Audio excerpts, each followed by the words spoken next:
তো দেখুন চলে আসছি আজকে আবার নতুন আরেকটা রেসিপি নিয়ে, ঝাল ঝাল মাংসের সমোসা। তো দেখুন কতটা সুন্দর হয়েছে, আলহামদুলিল্লাহ।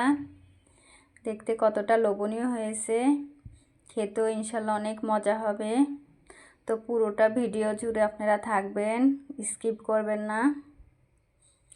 আসসালামু আলাইকুম রহমতুল্লাহি বারাকাতুহু। নাহার ফুড ব্লগে আপনাদেরকে স্বাগতম। তো আমি দুঃখের সাথে জানাচ্ছি যে আমি যখন এই মাংসের এটা বসাইছিলাম তখনই কারেন্টটা চলে গেছে। তো প্রথম ভিডিওটা আমি আর করতে পারিনি, সেটার জন্য আন্তরিকভাবে দুঃখিত। তো এখানে আমি বলে দিচ্ছি কিভাবে করেছিলাম। মুরগির মাংসটাকে প্রথমে আমি একটু লবণ আর আদা দিয়ে সিদ্ধ করে নিয়ে পরে হাত দিয়ে বা কাঁটা চামচ দিয়ে এটাকে ছিঁড়ে ছিঁড়ে আলাদা করেছি। করে এখানে পেঁয়াজ কুচি দিয়েছি, আদা বাটা, জিরা বাটা, রসুন বাটা, পেঁয়াজ বাটা দিয়ে আমি এটাকে একটু ভালো করে কষিয়ে নিয়েছি। তো এখানে আমি দুইটা আলুকে আমি কুচিয়ে নিয়েছি, নিয়ে এখন এই পর্যায়ে এখানে দিয়ে দিলাম। দিয়ে এখন ভালো করে নেড়ে চেড়ে মিক্স করে দিব। আলহামদুলিল্লাহ, এই পিঠাটা খেতে অনেক মজা হয়, ভীষণ মজা। আমরা এটা বিশেষ করে কোরবানি ঈদের সময় গরুর মাংস দিয়ে করা হয়। ঈদের সময় তো অনেক মাংস থাকে, জাল করতে করতে যখন একেবারে জুড়া হয়ে যায়, সেই জুড়া মাংসটাকে আমরা ভাজা ভাজা করে পরে পুলি পিঠার ভিতরে পুর দিয়ে বানাই। তো আজকে আমি এভাবেই বানাই, অনেক সময় এভাবে বানিয়ে বানিয়ে বাচ্চাদেরকে খাওয়াই। তো ভাবলাম যে আপনাদের সাথে একটু শেয়ার করি। তো এখানে একটু ঝালটা বেশি দিবেন, তাহলে পিঠাটা খেতে অনেক ভালো লাগবে। তো আমি এটা অনেক সময় ধরে এটাকে ভেজে নিতে হবে। এখানে কোনো পানি অ্যাড করা যাবে না, এখানে একেবারে চুলাটা লো হিটে রেখে আস্তে আস্তে করে ধৈর্য ধরে ভেজে নিতে হবে মাংসটাকে। এখানে আপনারা মাংস যতটুকু দিবেন পেঁয়াজ তার থেকে একটু বেশি দিতে পারবেন, কিন্তু কম দেয়া যাবে না। আর আলু আপনাদের ইচ্ছে মতো দিবেন। তো আমি এখানে 3টা আলু দিয়েছিলাম, ছোট ছোট, দেখতেই পারছেন। তো আমি এখন ভালো করে একটু নাড়াচাড়া করে দিতেছি, যাতে নিচে দিয়ে আবার পুড়ে না যায়। বারবার এটাকে নাড়াচাড়া করে দিতে হবে। তো এভাবে ধৈর্য ধরে যদি একটু কাজ করেন, ইনশাল্লাহ ধৈর্যের ফল সবসময় মিষ্টি হয়। তা আল্লাহর রহমতে এই রেসিপিটা বানালে অনেক ভালো লাগবে আপনাদের, আর যাকে বানিয়ে খাওয়াবেন সে আপনার ফ্যান হয়ে যাবে, এতটুকু গ্যারান্টি দিয়ে আমি বলতে পারি। মাশাল্লাহ, পিঠাটা অনেক ভালো লাগে। আমি এ পর্যন্ত যতজনকে খাওয়াইছি ইনশাল্লাহ সবাই অনেক ভালো বলেছে। আমি এখন ভালো করে মাংসটাকে ভেজে নিব।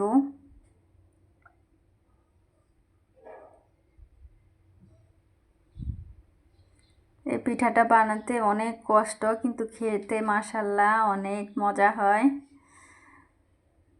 এই জন্য আমি পিঠাটা তেমন একটা বানানো হয় না, কারণ অনেক সময় লাগে আর অনেক কষ্ট হয় পিঠাটা বানাতে। তো সেজন্য বেশি একটা বানানো হয় না। তা আমি অফ ক্যামেরায় কিন্তু অনেক সময় ধরে ভেজে নিয়েছিলাম। তো এখনও কিন্তু অনেক সময় ধরে ভাজতে হবে। মাংসটাকে একেবারে ভাজা ভাজা করতে হবে, তাহলে পিঠাটা খেতে অনেক ভালো লাগবে। আর এখানে আপনারা তেলের পরিমাণটা একটু বেশি দিবেন, একটু তেলের পরিমাণটা বেশি দিলে তাহলে মাংসটা তাড়াতাড়ি ভাজা ভাজা হবে, আর নিচে দিয়ে অত বেশি লাগবে না। দেখতেই পাচ্ছেন আমি যতই ভাজতেছি কিন্তু নিচে দিয়ে পোড়া লাগছে না, ভালো লেগে যাচ্ছে না। এই তো প্রায় ভাজাটা হয়ে আসছে, কালারটা অনেক চেঞ্জ হয়ে গেছে, দেখতেই পারছেন। তা আমি বারবারই একটা কথা বলেছি, আবারও বলবো, আপনারা একবার হলেও এই রেসিপিটা বাসায় বানাবেন। তো এই তো মাশাল্লাহ আমার ভাজা হয়ে গেছে। আমি কিন্তু অফ ক্যামেরায় অনেক সময় ধরে ভেজে নিয়েছি। পুরো ভিডিওটা দিতে গেলে দেখা যাবে 1 ঘন্টার কাছাকাছি হয়ে যাবে, আর আপনাদেরও ভালো লাগবে না। তো সেজন্য আমি অফ ক্যামেরায় ভেজে নিয়েছিলাম। মাশাল্লাহ দেখুন কালারটা কত সুন্দর হয়েছে, দেখতে কতটা লোভনীয় হয়েছে। তো এভাবে কিন্তু পুরটাকে ভেজে নিতে হবে। তো আশা করি অনেক ভালো লাগবে। পুরটা যত ভাজা হবে পিঠাটা তত সুন্দর হবে।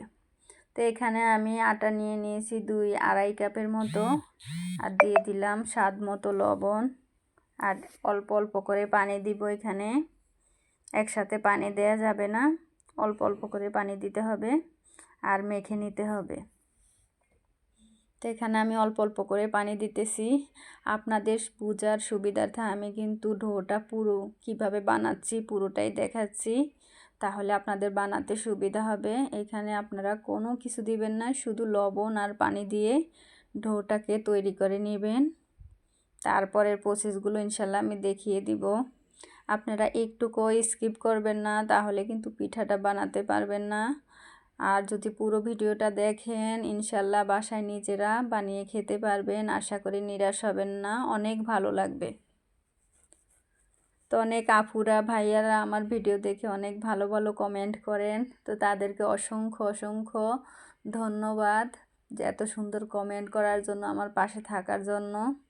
তা আমি এখন রেস্টে রেখে দিয়েছি কিছুক্ষণের জন্য।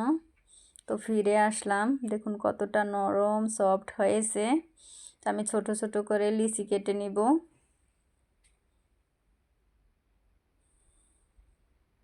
লিচি কেটে নিয়ে রুটি বানিয়ে নিব। রুটিটা বানানোর পরে কি করতে হবে সেটাও আমি দেখিয়ে দিব। ডাইরেক্ট রুটি বানিয়ে কিন্তু পিঠাটা বানানো যাবে না, তাহলে একদম মুচমুচে হবে না।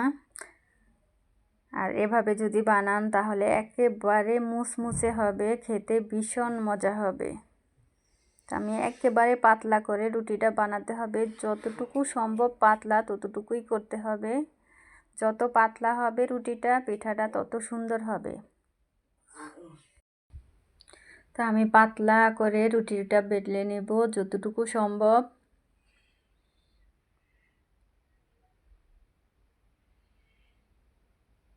ভালো করে ঘুরিয়ে ঘুরিয়ে চারপাশ থেকে রুটিটা বানিয়ে নিতে হবে, যেন কোনো জায়গায় পাতলা মোটা না থাকে, সমানভাবে পাতলা করে বেলে নিতে হবে, তাহলে পিঠাটা অনেক সুন্দর হবে। মাঝখান দিয়ে, বিশেষ করে মাঝখান দিয়ে ভালো করে বেলে নিতে হবে। মাঝখানের জায়গাটাতে অনেক সময় দেখা যায় ভারী থেকে যায়, তো সেজন্য মাঝখান থেকে ভালো করে রুটিটাকে বেলে নিতে হবে। তা আমি আবার উল্টে নিচ্ছি যাতে ভালো করে রুটিটাকে বানানো যায়। তো এই তো আমি এখন এই যে চুলার উপরে একটা ফ্রাই প্যান বসিয়ে আগেই গরম করে নিয়েছি। লো হিটে একটু রুটিটাকে 2 পাশটা ভেজে নিতে হবে, হালকা করে, বেশি করে ভাজা যাবে না, হালকা, জাস্ট হালকা করে ভাজতে হবে, তাহলে পিঠাটা বানালে অনেক সুন্দর হবে। তাই তো আমি আবার উল্টে দিলাম। যে আপুরা পিঠাটা বাসায় বানাতে চান আমি বলবো যে ফুল ভিডিওটা দেখবেন, তাহলে ইনশাল্লাহ বাসায় বানাতে পারবেন। তো দেখুন কতটা পাতলা করে আমি রুটিটা বানিয়েছি। একটা রুটি আমি ভেজে নিয়েছি দেখালাম, আর সবগুলো আমি অফ ক্যামেরায় ভেজে নিয়েছি। তো দেখুন আমার অনেকগুলো রুটি হয়েছে। তো এখন আমি কি করব সেটাও দেখিয়ে দিচ্ছি, সঙ্গে থাকুন। আমি রুটিটাকে কেটে নিব একটা চাকু দিয়ে, সুন্দর করে সমান ভাগে 2 ভাগ করে নিতে হবে। তারপরে আবার 4 ভাগ করব একটা রুটিকে।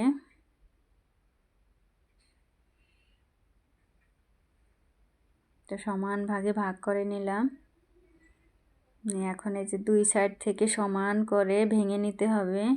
এটা যেহেতু আমি একটু চুলায় ভাপ দিয়ে নিয়েছি, ভাঙার কোনো সম্ভাবনা নেই। তো আমি এখানে পরিমাণ মতো পুর দিয়ে দিব। দিয়ে এখানে আমি পাতলা করে একটা, একেবারে পাতলাও না আবার ঘনও না, একটা আটা দিয়ে বানিয়ে নিয়েছি। আটা আর পানি একটু লবণ দিয়ে মিশ্রণ বানিয়ে নিয়েছি। তো এখানে 2 সাইড দিয়ে দিতে হবে, এই সাইডে আর সামনের সাইড দিয়ে দিয়ে মুখটাকে এখন লাগিয়ে দিতে হবে। তো দেখতে পারছেন আমি কিভাবে মুখটা লাগিয়ে দিয়েছি সুন্দর করে, তাহলে ভাজার সময় আর কোনো সমস্যা হবে না, সুন্দর করে ভেজে নিতে পারবেন। তো এভাবে করে আমি আরও দুই একটা দেখিয়ে দিচ্ছি, যাতে আপনারা ভালো করে বুঝতে পারেন আর সুবিধা হয়, সেজন্য আমি দেখিয়ে দিলাম। এই তো আমি পরিমাণ মতো পুরটা দিয়ে দিতেছি, দিয়ে এখন আবার একটু আটার মিশ্রণটা লাগিয়ে দিব।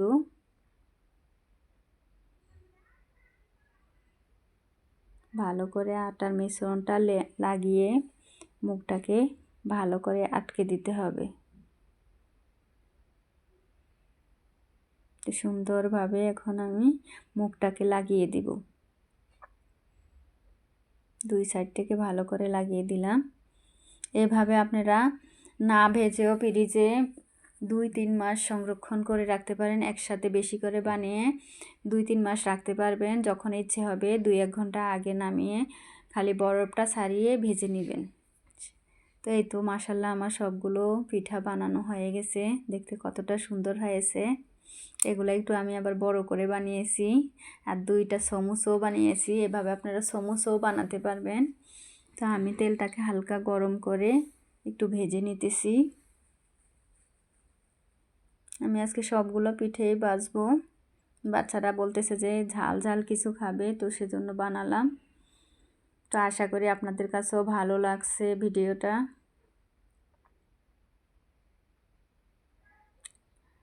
পিঠাগুলো কিন্তু লো হিটে ভাজতে হবে, একেবারে ফুল স্পিডে ভাজা যাবে না, তাহলে মুচমুচে হবে না, কালারটাও সুন্দর হবে না। তো লো হিটে একটু ধৈর্য ধরে পিঠাগুলো ভাজতে হবে। এভাবে ভেজেও বাসায় 2-3 দিন অনায়াসে আপনারা রাখতে পারবেন।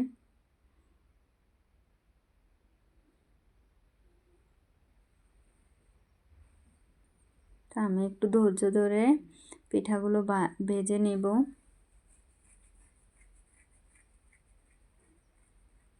আমরা যে বাজার থেকে সমুচাটা খাই যেরকম মুচমুচে, একেবারে ঠিক সেই রকমই মুচমুচে হবে এই পিঠাটা, আর খেতে তো মাশাআল্লাহ অনেক মজা হয়। তাই তো আমি পিঠাগুলো ভেজে নিয়েছি, আমি আর বেশি কালার করব না, এভাবেই মুচমুচে হয়ে যাবে। ঠান্ডা হলে আরও আমি আর কিছু পিঠা তেলের ভিতরে দিয়ে দিতেছি।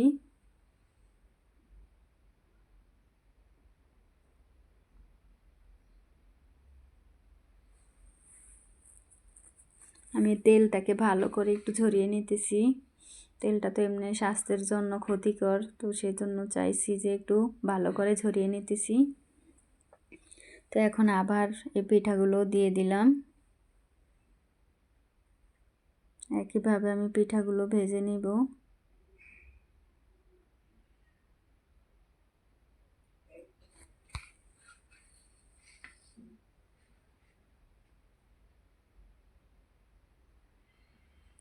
যেই জিনিসটাতে কষ্ট বেশি হয় সেই জিনিসটা খেতে অনেক মজা হয়। তো এই পিঠাটা বানাতে অনেক কষ্ট, অনেক সময় লাগে, আর খেতেও দুর্দান্ত মজা হয়। তা আলহামদুলিল্লাহ এই তো আমার এই পিঠাগুলো ভাজা হয়ে গেছে। আমি এখন ভালো করে একটু ছেঁকে নিব যাতে কোনো তেল না থাকে।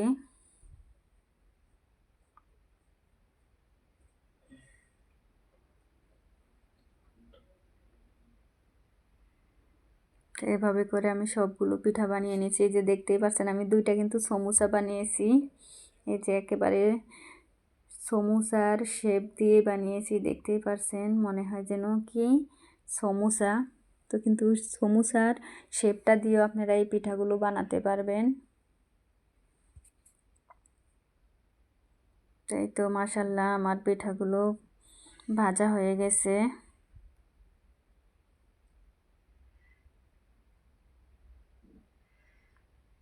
তো দেখুন সবগুলো পিঠা ভাজে নিয়েছি, কতগুলো পিঠা হয়েছে আর দেখতে কতটা সুন্দর হয়েছে। আলহামদুলিল্লাহ খেতে অনেক মজা হবে। দেখুন কতটা মুচমুচে হয়েছে আর ভিতরটা কত সুন্দর হয়েছে। তো আজ এই পর্যন্তই, সবাই ভালো থাকবেন, সুস্থ থাকবেন, আবার দেখা হবে নতুন অন্য কোনো ভিডিওতে। আল্লাহ হাফেজ।